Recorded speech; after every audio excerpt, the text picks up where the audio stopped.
Om Sadashiva Samarambam Shankaracharya Madhyamam Asmadacharya Panintam Vande Guru Paramparam Vishvaro Guratmeti Murti Veda Vibhagine Yom Abda Vyapta Dehaya Dakshinamurtaye Namaha Sava Vedanta Vedanta Gocharam Dhammagocharam Govindam Paramananda Satguru Pranatoshmam Om Om Shanti Shanti Shanti Om Namaste, welcome. Let's carry on with our Panchadasi. We begin today on the verse 61, right, Claudio? Lynn? I don't know because I don't have my book here. Okay. So somewhere in that neighborhood. Yeah, as far as I know. Where you want. Huh? I would be happy if you just begin where you want. I marked 61. 61. Yeah, that's what I marked as well. Yeah. So the verse 61 says that the network. Okay, we are talking about samadhi. If you remember, we are talking about Patanjali and samadhi, and that samadhi is a rain cloud of dharma. It produces punya.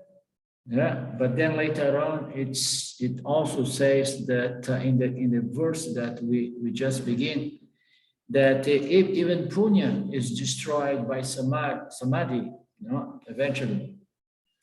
And it begins saying that the network of desires is destroyed, and the accumulated merits and demerits are rooted out by this samadhi. So as we can easily understand, the network of vasanas, of desires and fears, because they are the propelling energies that keeps us alive, keeps life moving. So it's our desires that they sit in the causal body as tendencies, propensities, predispositions. And then they come into the conscious mind as a conscious impulse or desire to say something or do something. So this entire network of desires to gain, desire to retain, desire to push things away, all these desires that moves us somehow is destroyed, as it says here.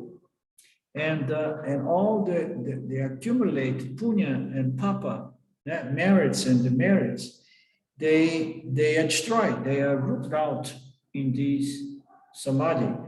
So what is interesting to see here is that this samadhi is said to destroy or to root out also the punya, the merits, and this is something that needs to be understood, because Vedanta is not about producing punya.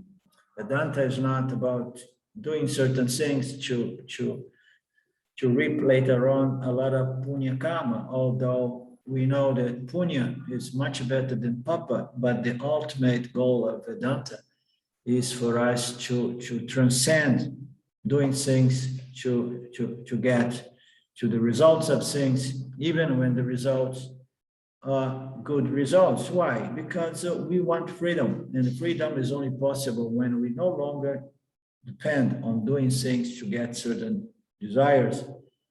So not to say that punya karma exhausts itself. It's like having money in the bank. You start enjoying.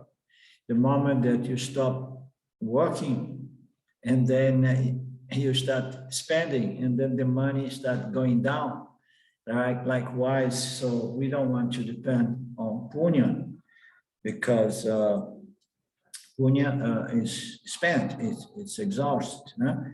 So why did my page change here? Let me see here. Why?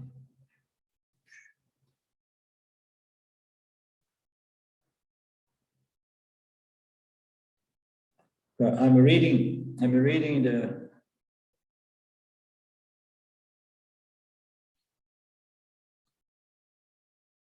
What is this?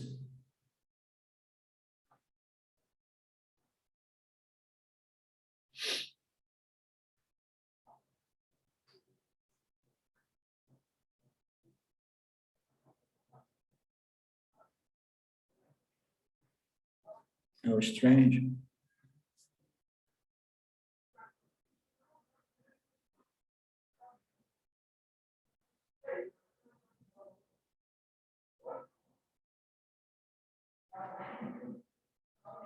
Okay, so let me go back here to the email.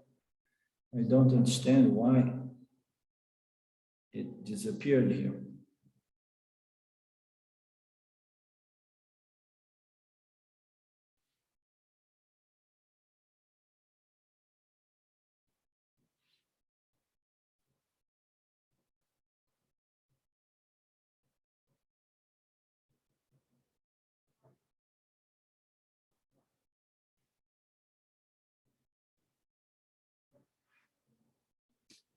Wow, this is strange.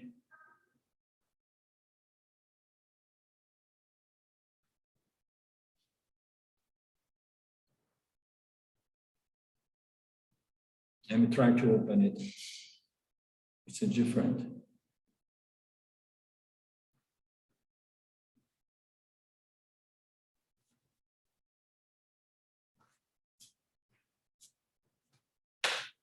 It is page 40 something, right? 46, I think. Okay, so now I open it with the PDF.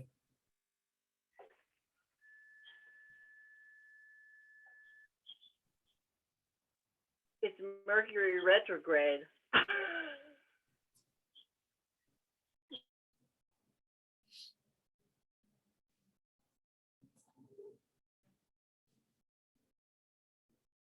Okay, come on, stay there. So,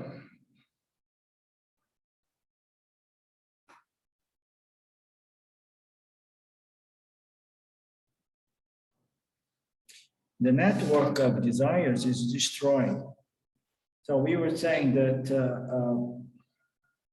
this samadhi, that it sounds like a rain shower of bliss and peace and fullness and purna. It somehow is going to destroy our karma, destroy our parabada, good parabada and bad parabada. Ultimately, everything is going to be rooted out. So this is the way the yoga people, as we know, present the Nirvikalpa Samadhi. So it says that the entire network of desire is destroyed. So it's something that it's not necessarily to the point, because the network of desire may be destroyed, but not permanently. Why not permanently? Because that which produce, the ignorance that is the cause of those desires, the ignorance was not addressed in Nirvikalpa Samadhi. So we may say, and the yoga people says that it's a great purifier of the mind, but we from Vedanta, we tend to believe that addressing the root cause of desires and aversions, by understanding the mechanics, the dynamics, and the system.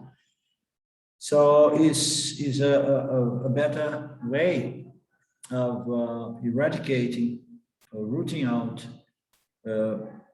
merits and demerits or prarabdha karma. Why? Because otherwise you may remove the karma, but temporarily, because later on those desires and aversions that were sitting there before you went into samadhi, it comes back. usually, okay? And then it's debatable, because if you spend most of your life in samadhi, so those vasanas may feel like, okay, let's get out of here because this guy is giving us no attention. You understand? So that is the argument there. So, but it's indeed an exaggeration when we say that all merits and demerits are going to be destroyed. No? And here James says that that definitely some, it would be more accurate to say that some desires are going to be destroyed finally if one persists in the samadhi. So the samadhi does not require sitting, but it can be practiced in daily life. So, and then this is again a twist to samadhi. The yoga people, when they talk of samadhi, they really mean Nirvikalpa samadhi. And here, so James or Swami Paramarthananda is saying that you don't really necessarily need to sit in silence to go into samadhi, because there are samadhis in which the mind is not suspended, the mind is not melted, it is still there, it was not arrested, but still there is a samadhi in the sense that the thoughts, the vrittis, the thoughts, they subside, and one experiences a different kind of object, which is silence, peace, or emptiness, you know. So one does not need to practice Nirvikalpa Samadhi, closing one eyes and so on. And then what kind of practice of Samadhi is this, you know? What kind of practice? So how can you practice Samadhi if you can go about cleaning your house or going to the office or doing your work, you know? I mean, it's not really possible to practice Samadhi. You can practice self-inquiry. So anytime and every time the mind gets disturbed due to desires and aversions, and then you remember the teachings, you apply the teachings, you know, in the background of your mind as you go about doing your work, and then again and again. So you are practicing samadhi while you're going to do your job. I mean, of course it's more difficult. You understand? It's more difficult. In the beginning, it's easier to either you sit and you try to accomplish Nirvikalpa Samadhi, or Savikalpa Samadhi, profound silence and peace, you know, or you just, or you develop the Karma Yoga spirit and understanding, and then go about your life doing your things, and meanwhile you keep resolving your mind, applying the teachings of Karma Yoga, or even applying the teachings of the Upanishads ultimately. You know, you do things, but you do things know that I am not doing anything, you know. So I am not really the one doing anything. I am the witnessing subject principle, you know, watching the body, mind doing its things according to its nature, its apparent nature. So this is a way you can really go about living your life, you know, and practicing a sort of samadhi, which is not Nirvikalpa Samadhi. Nirvikalpa Samadhi, you become dysfunctional as we become unable to do anything when the mind is suspended in deep sleep, you know. So this natural samadhi, which is a samadhi, you know, a mind resolved, you know, in sattva by the means of understanding of its primary superior nature, in spite of having the mind engaging its inferior nature, interacting with the world. That is a Jnana Yoga kind of practice, right? So, and then James, I believe, says here, it is possible to do it while you're doing your daily life, but assuming one's worldly karma is more or less complete. So what is being said here? So the mind needs to be extensively purified, you understand?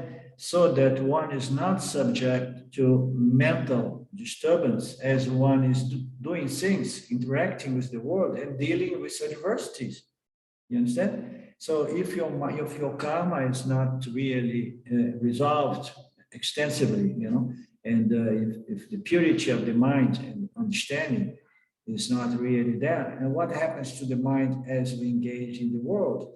When we engage the world, we start fighting a lot of obstacles to what we want, and obstacles regarding avoiding what I do not want. So, and then every time that happens, so I lose my samadhi, I lose my peace, and I develop the samsara experience of irritation and frustration and anger and more desire and willpower and so on, disturbance.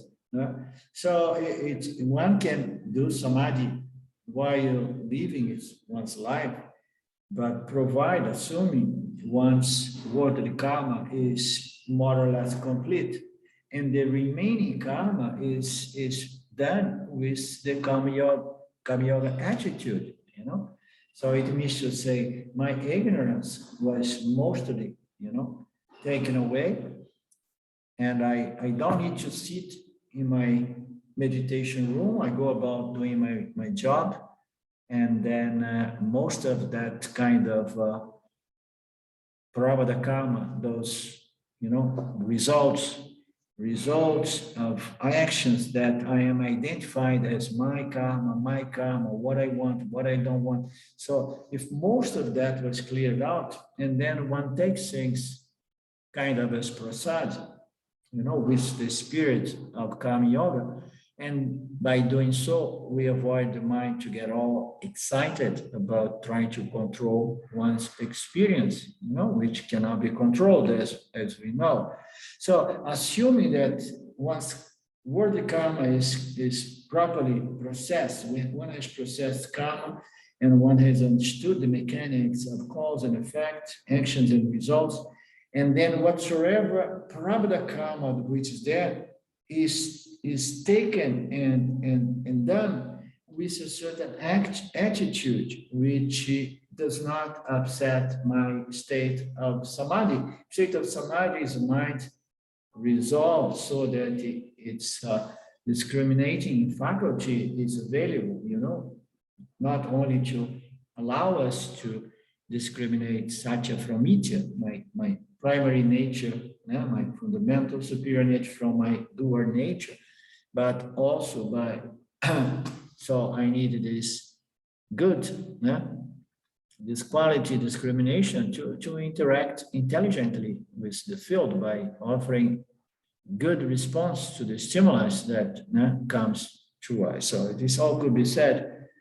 So it's not necessary to remove all desires, only those that agitate the mind. So of course, it's not only necessary to remove all desires, but it is impossible to remove all desires, It is impossible. Life is to be engaged, and we need to have a motivation, a desire to accomplish things, The day we don't have any desire, so I don't think anybody would get up from bed, not even to prepare a nice breakfast, I say, who cares? I don't have any desire anymore, not even for my good breakfast with my coffee.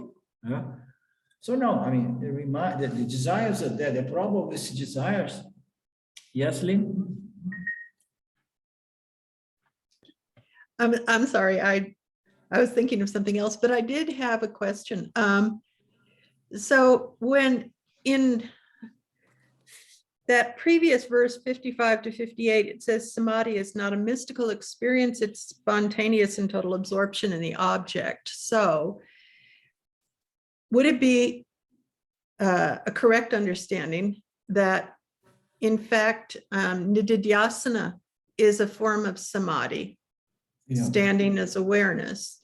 Yeah. And so at that point, prarabdha becomes value neutral in the way any other object would be value neutral. So whether it's punya or papa,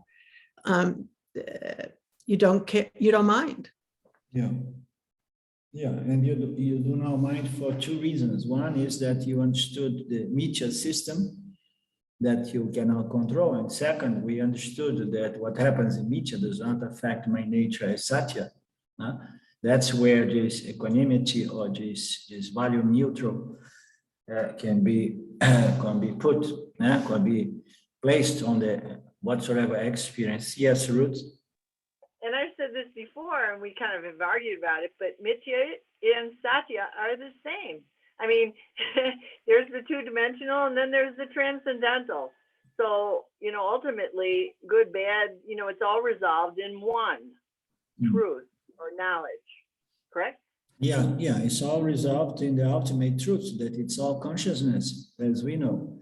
And Mithya exists within the scope of consciousness. The only thing that we need to keep in mind, although we cannot remove or cancel Mithya, and moreover, I mean, we need our Mithya body to transact in the Mithya world.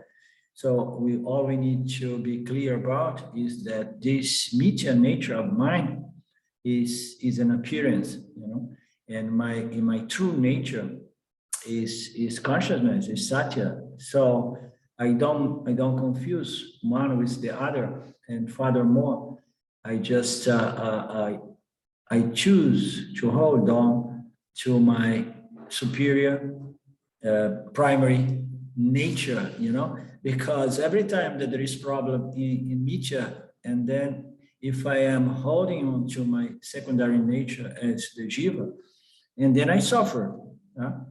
So that's the advantage of claiming and being properly established in my superior primary nature. Although I don't deny my secondary nature, because it's undeniable, because we experience life through the secondary nature.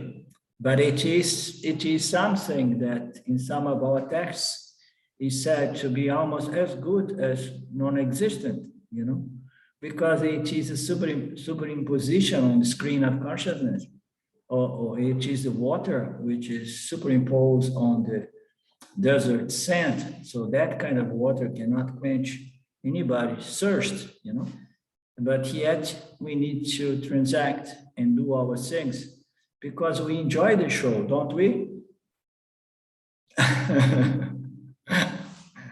Okay.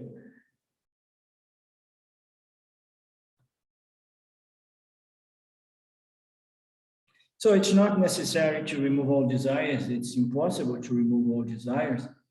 We just need to remove a certain kind of desire. It says here, the ones that agitate the mind. So which are the desires that agitate the mind? Claudio, which are the desires that agitate the mind? Or anybody would answer those one that binds you, yes. vasana, binding vasanas. Yes, the binding desires are the ones that create problems. And what is a binding desire? Binding desire is that they are there, and if I don't fulfill the desire, I suffer. And then it's binding, it is a tyranny. It's like, okay, go and get it. Go and get it. It's ignorance, when the ignorance can be very tyrannic. So this is a binding desire. There is another nature of desire that creates mental agitation, which is the Adamic desires. Even if it's not totally binding, but if you have certain Adamic desires that comes to the surface from time to time, even if it's not binding, it's going to create mental disturbance. Why? Because it's going to create conflict. Every Adamic desire is going to violate the laws of the Dharma field, and it's going to bring about conflict. The one is disturbing right there on the spot, because it's a binding desire that keeps nagging you until it gets satisfied. It's like a little child who wants chocolate and is going to be nagging the parent until the parent say, okay, so take the chocolate and give me some peace here. So that is a binding. It's right there. Subjectively is disturbing the mind. And the other desires which are Adamic desires, even if it's not really binding, it's going to disturb the mind when it comes back as results. Because if I do things in violation to the natural laws of the environment, it's going to bite me in the end. It's going to come back to me as conflict to deal with, and conflict disturbs the mind as well. So it's not possible to remove all desires. And which are the desires that we should cultivate, for example? Some desires, it's said that we should even cultivate. Although desires, they are very tricky because they very easily they can become binding desires. But some of them we are invited to cultivate.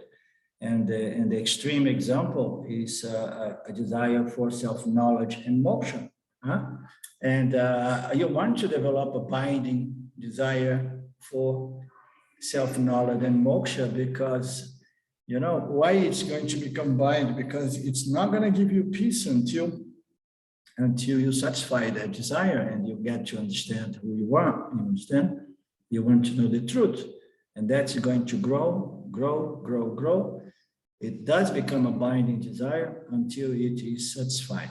But this is a desire that it's not going to create a vasana, that's going to slave you.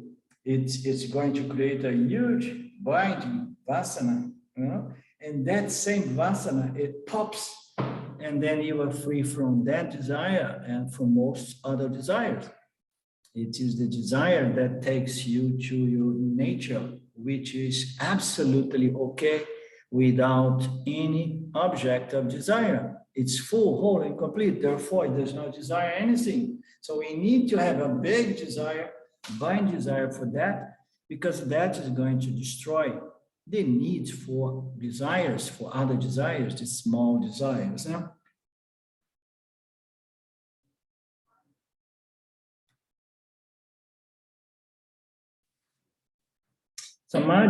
Samadhi practice is only for purification of the mind, not for moksha. That's what we from Vedanta, we say. This samadhi, even the samadhi that Swami Paramarthananda was mentioning on that verse that Lynn has mentioned, it is just a flow of thoughts around one object of meditation, and you keep that, homogeneically, the teachings and the thoughts and the Mahavakyas, and then you keep thinking about that. It's one single, kind of mental object, conceptual object, the object of your contemplation is the teaching, these aspects, different teachings from the Upanishad, and then we keep the mind holding to these vrittis, and excluding all other thoughts. This is samadhi, as Swami P was saying, it does not necessarily mean to say no object of thought, no object of meditation, because Nirvikalpa Samadhi takes the meditator to the point in which the object of meditation melts away, and then there is no object of meditation, and there is no meditator anymore. And samadhi, Nirvikalpa Samadhi, it sounds like good. I don't have the experience of Nirvikalpa Samadhi. I hear and I heard recently again from Swami Paramarthananda say that it's very difficult to develop and it's not worth it.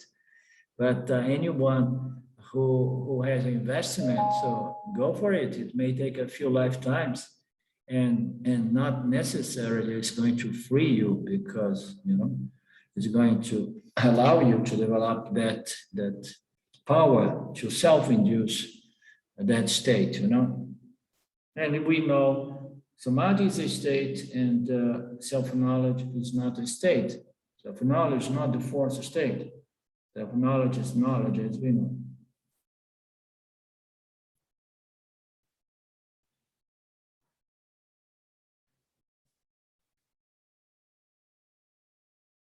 Yoga says that samadhi destroys punya, and Vedanta says that samadhi destroys material punya, not spiritual punya. Yeah, so spiritual punya is good. What is the ultimate spiritual punya? It's self-knowledge. Samadhi is never going to destroy the fructification of self-inquiry, no? So our samadhi, at least, you know. And even if we take into account the nirvikalpa samadhi suggested by the yogis, so if a yogi attains self-knowledge and he still goes for samadhi, and samadhi is going to destroy that kind of punya, which is self-knowledge, which is the result of self-inquiry. So that samadhi will never going to destroy self-knowledge, understand? It may destroy punya and papa in the sense that one no longer identifies with any object which was gained by an effort or an action. But self-knowledge is not an object. Self-knowledge is an understanding in regards to one's true nature, you know, and that will never be destroyed, not even by nirvikalpa samadhi.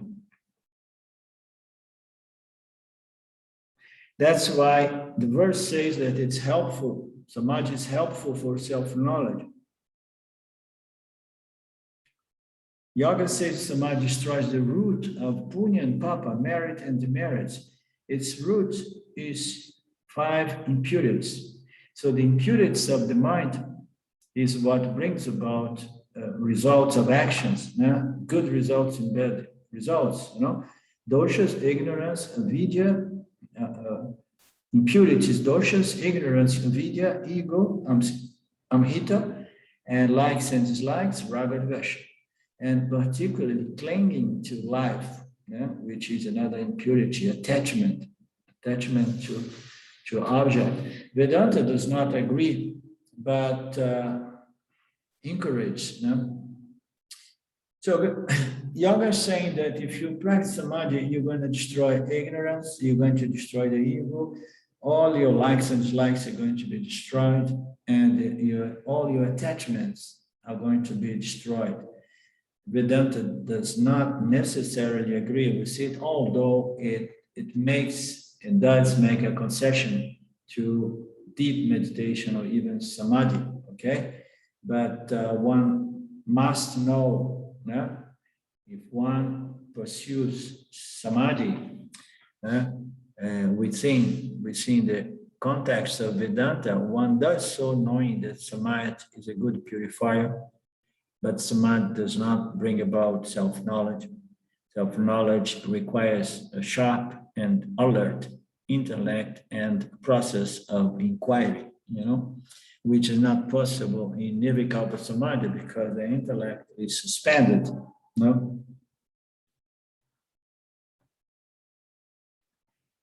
Vedanta does not agree, but encourages samadhi because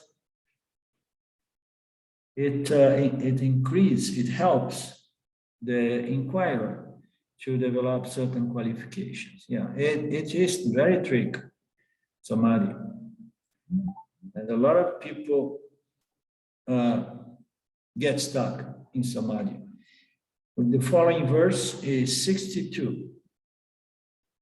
Because most people, they take samadhi to be an end, not the means. And then once you've got there, and people heard that for lifetimes, that samadhi is enlightened, samadhi is the ultimate end of life. They get to that and they think that he got a trophy, or something, and he's enlightened. And usually these people tend to develop big egos as well.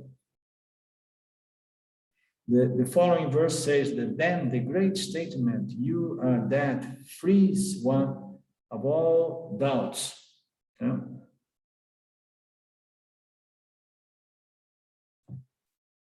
Regarding one's nature, and gives rise to direct realization of the self, which previously was known indirectly.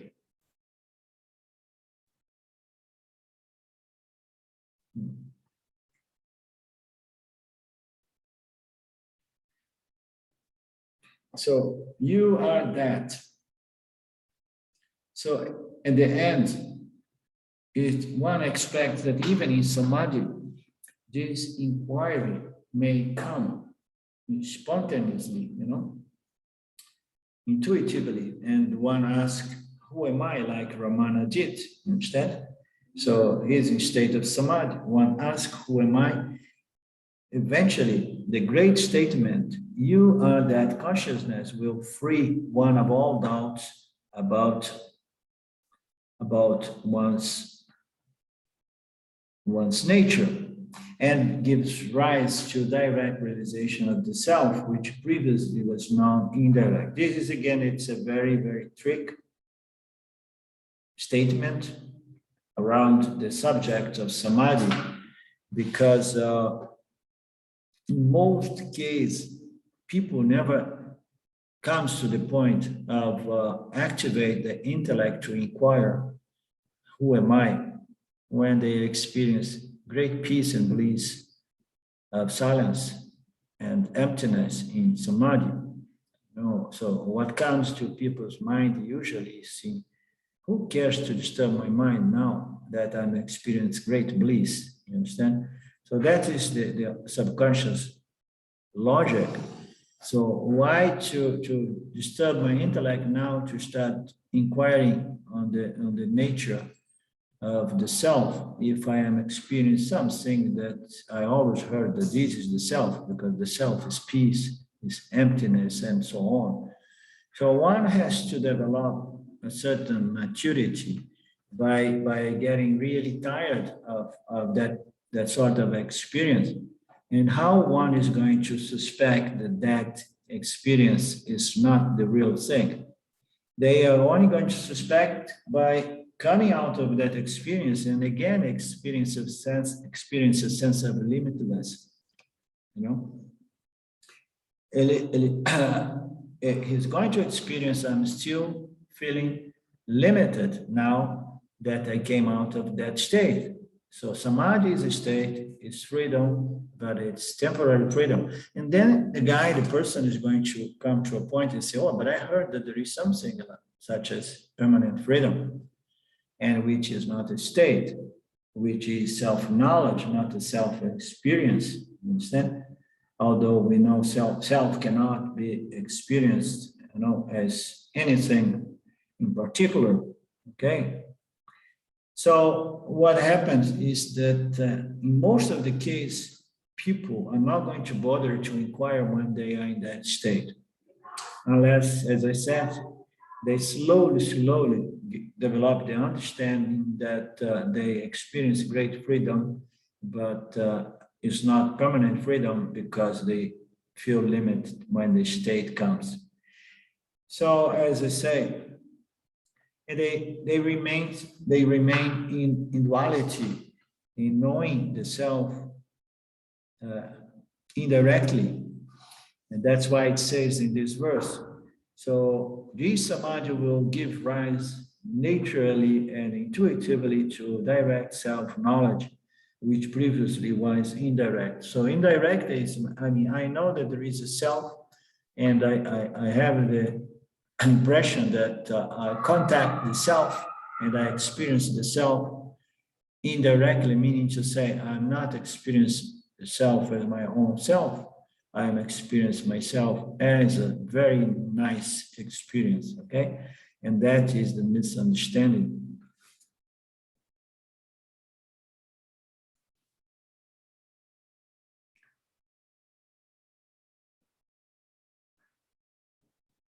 As the fruit ripens and it's ready to fall from the tree of samsara, when you are qualified, the meaning of you are that is no longer abstract. So here there is an introduction to infer the meaning of the word then.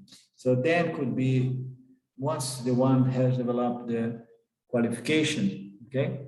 Or could just be like then once someone has got into the practice of Nirvikalpa Samadhi, and then intuitively, just like it happens here and there, one may extract the knowledge, but that requires great maturity.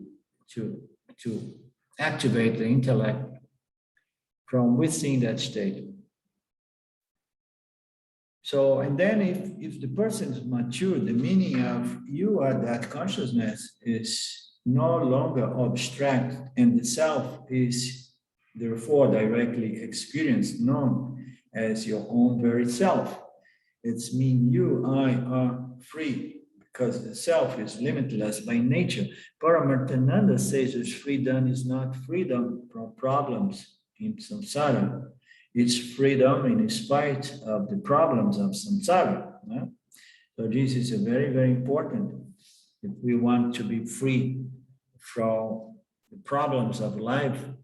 So we are deluded because life is synonymous of problems, and a good life is equal to successfully resolving problems. Yeah?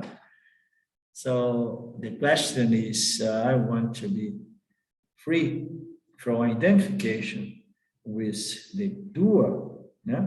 And the ones dealing with all these problems. So it's freedom in spite of mithya, as Swami Dayananda once said, and it's freedom in spite of our problems, as Swami Paramarthananda says here, okay? So if anyone thinks that self-realization is the end of problems, one is going to be really upset the same way I was upset with Ramesh Balsekar during those years in the 90s, I believe, when I went to visit him a second time in Bombay. And he told me that enlightenment is not going to solve any of your problems. And I got so upset. And then I went back to Lucknow and I told all my friends in Lucknow that Balsekar was a fake guru. So I went there to judge him and to say, no, it's a fake guru because he's saying that problems will continue. Of course, he did not properly elaborate in what he was saying because he did not have a teaching really.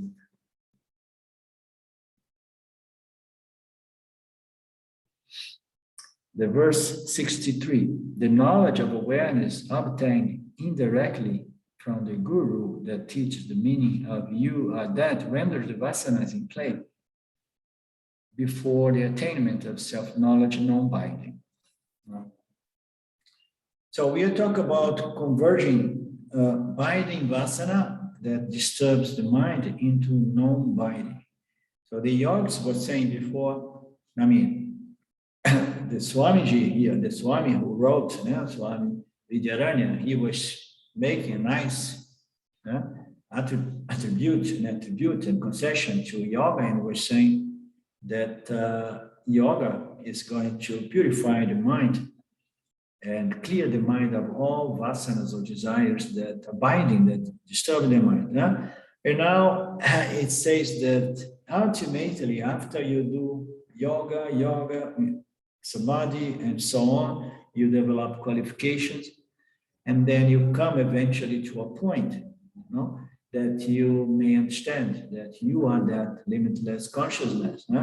And here it says that the knowledge of awareness gained indirectly from the guru. So what it means, the knowledge of direction gained indirectly by the scriptures of the teacher, is that the teacher is going to unfold the teachings that declares that the self is your very nature.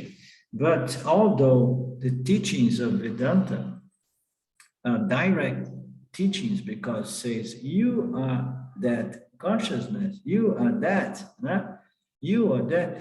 But until the student accepts and claims that I am that consciousness, this knowledge remains indirectly. But it's not that the teaching, the guru teaches indirect knowledge, okay? So this knowledge in regard to awareness that's gained indirect from the guru is due to the fact that the student has a hard time to accept and claim it directly. I am that consciousness. It keeps related to consciousness as something that I hear about And I even hear that it's my very nature, but I still see it objectively. I'm still trying to understand it objectively. No? It's very subtle. It's more or less what Lynn read about Swami Paramarthananda. She was mentioning in last class that he said that people, they are just still there listening to the direct knowledge of Vedanta, but is still believing that self-knowledge is something that you don't have, but you're going to accomplish at certain time. It's an event in time. And people have a hard time to accept it as direct knowledge, which means to say it is already accomplished, ever accomplished. So you are that. Once the indirectly knowledge, present by the guru, due to the resistance of the student to claim, direct claim its true nature. After again and again, contemplating, reflecting, and Shravana and Manana in Nididhyasana around this Mahavakya, you are that limitless consciousness. Finally enough, eventually will render the vasanas in play before the attainment of self-knowledge non-binding. So this dualistic vasana of seeing the self as an object of knowledge / experience, is going to be destroyed. It's a compelling, it's a binding vasana. It's not possible. I want to see the self objectively. I want to know it objectively. And I want to experience. This is the huge vasana that is going to be obstacling the direct knowledge. The teachings present the direct knowledge, You are that. The teachings, the Mahavakyas of Vedanta never says you are going to become that. No, you say you are that and you have always been that. So this contemplation on these Mahavakyas will eventually convert this binding vasana, into non-binding, and then the direct knowledge is going to be realized. I am limitless. And that kind of binding vasana, this dualistic bind of seeing the self and knowing the self indirectly, is destroyed. The knowledge would have to be indirect, or the meditator would not be meditating. So any knowledge, or in all meditations, there is a slight difference between meditation and nididhyasana. So meditation requires an object of knowledge. And the contemplation on nididhyasana is an effort to understand that what you are is what you are searching, and you are not an object, you are the subject, and you just need to understand yourself as the light that is revealing, illumining and revealing this search, this seeking, this inquiry. You are the light of the illuminator. So it's slightly different in nature, okay? So, but when we meditate and we take the self to be an object, and then we meditate on an object of meditation, and this object of meditation is always something that represents or symbolizes the self. So there are many things that symbolize the self. So the vital air is often taken to be the life itself, because we know once it leaves the body, and then the body begins its process of death. So if we meditate on the pranas with any kind of pranayama, so it's good, it's better we understand that we are meditating on a good symbol of the self. Understand? If we meditate on space, it's important we understand, or emptiness, that we understand that we meditate on the symbol of the self, and meditate on the symbol of the self, which is indirect, connecting with the self by the means of a symbol. I'm doing that because I'm still having difficulties with Vedanta, which does not really use an object of meditation, but instead is a process of contemplation on the teachings that reveals the nature of the subject, the absolute subject as the light of consciousness, which is a different process. But any meditation requires an object of meditation, and there we go. We are in duality, indirect knowledge.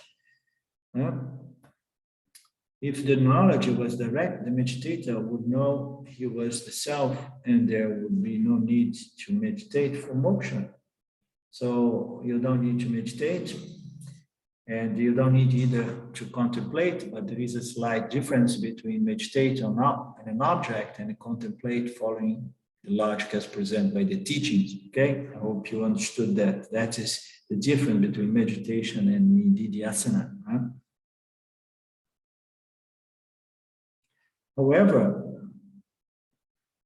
this knowledge can arise independently of teaching, but its significance is rarely understood because meditators almost exclusively believe that moksha is an experience. So this knowledge can arise even sometimes without the teaching, as we say, intuitively. And a lot of the time it's overlooked.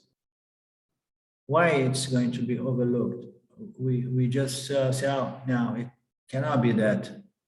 This understanding came, it flashed in my intellect, in my mind, but it cannot be that simple because I have this program that tells me that moksha is a transcendental experience. Self-knowledge is it's a big thing. It's mystical or whatever, So this is definitely a problem that makes these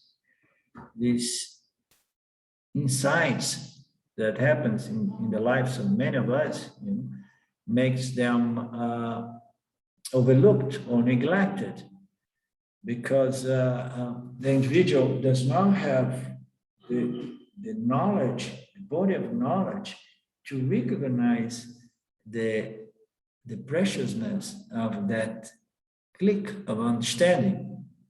It's like you are ignorant. You don't know what a precious pearl is, And then you are playing in the river, for example, and then you will find some nice precious stones or gold even, but you just take it to be like any other stone. And then because you don't have the knowledge in regards to the preciousness of that stone, you're going to eventually throw it back to the river, or if you find it nice, you may exchange it for a banana or two when you go to the market. You understand? So you need to have the knowledge.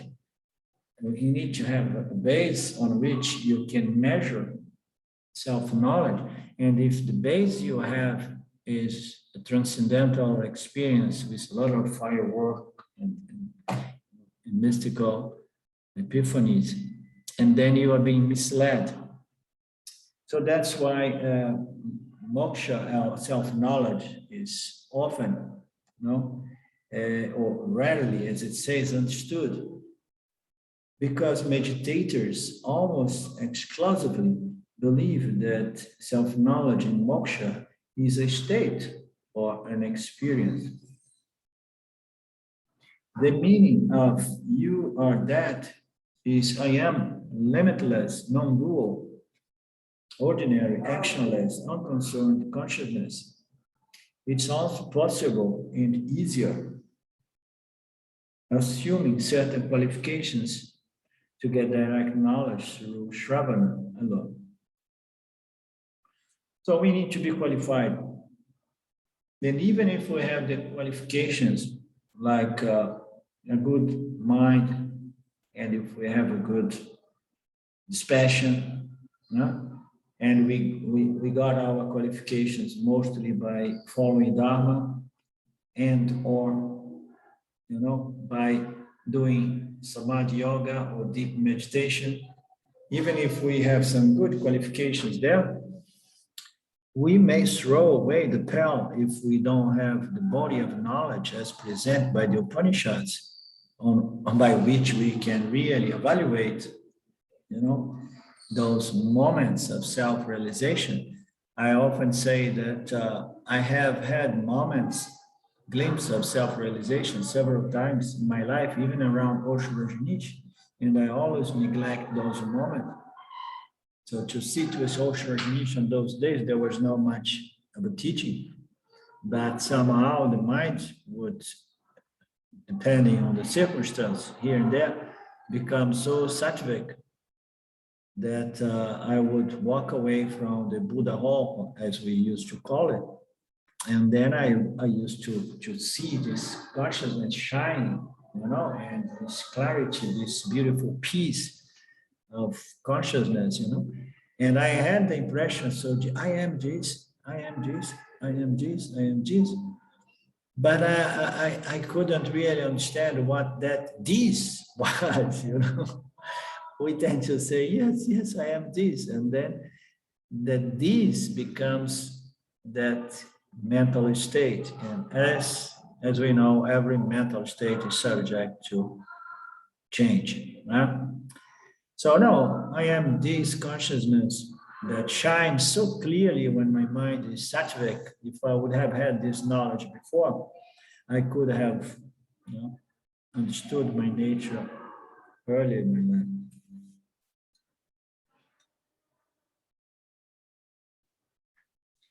The direct realization of self-knowledge obtained from the teaching, you are that, is like a scorching sun, dispelling the darkness of self-ignorance, the root of transmigration. So transmigration is a word that James hates, and then when he sees these words immediately, he wants to talk about that. Reincarnation, transmigration, and so on. They say, no, this is all ignorance. So the direct realization of self-knowledge obtained by the teaching and the understanding, assimilation that I am that limitless consciousness is like a scorching sun, which dispels the darkness of self-ignorance, which is the root of samsara. Samsara is seen as the forever process of reincarnation, transmigration, that can be seen as James likes to present on a different way. It's like identify again and again with thoughts, identify again and again with our prarabdha karma, and then we are caught up in this wheel of actions and results of actions, my thoughts, my karmas, and so on. Okay? So we have done 1 hour, and I'm glad to stop, but I'm glad to play some questions or commentaries if you have any.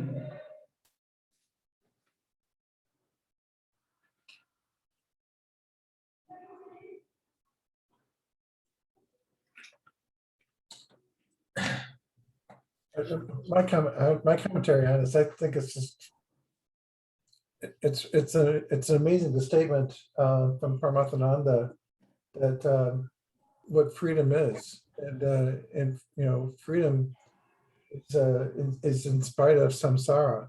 So that's true. It's life goes on, and our life will go on, and I think it's really very different from yoga.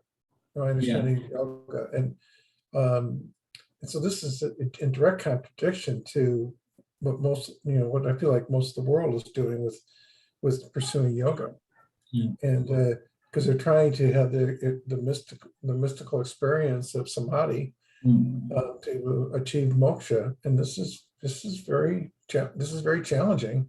Not necessarily in a bad way. I mean, but it's very challenging because it's not the norm in my point of view. So Yeah, I mean, it is a problem. It represents a problem because the notion of yoga is that you need to remove the world of object because the objects are the problem. So interacting with the world produce problems, challenge, because we can't really control our experience. And then yoga says that the solution here is to remove all problems. And then to remove all the problems, you have to remove the world. You understand? You have to go into Nirvikalpa Samadhi. Oh no, the only solution is to remove the world. And Vedanta says, no, you leave the world and know that the problems are going to continue. But what's going to change is your attitude. And your attitude is going to change because you understood your true nature that's not really affected by the problems of the world. So if we have that perspective and then we deal with the problems in a much better manner, more efficiently, you know, and moreover, we know that we can never win in nature. You understand? It's just a play. We keep playing it, and sarasara. And so it is freedom in spite of nature, freedom in spite of the problems of nature. And as Balsekar told me, it's enlightenment is not going to resolve your problems. You were saying like you're going to continue to have problems with money and health problems and relationship problems and so on, you know. But he did not elaborate to say that, but those problems are not really going to be your problem because they are going to be the problems of the body-mind complex, you understand? So he was not really, he did not have much a complete teaching, you know.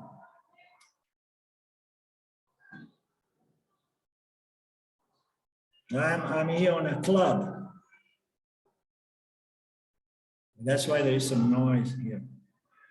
Oh, if you want, if I had someone here, I would play.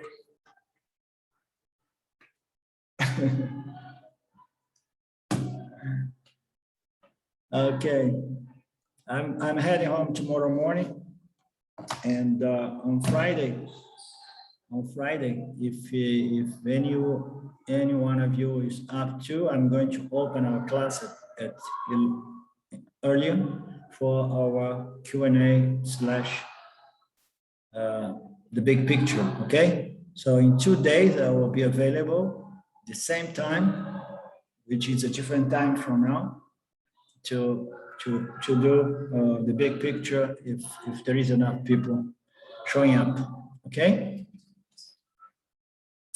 Om Purnamada Purnamidam Purnamudachyate Purnasya Purnamadaya Purnameva Vashishate.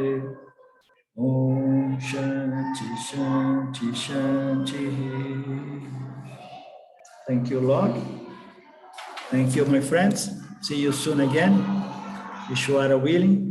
Namaste. Thank you. Bye bye. Bye bye.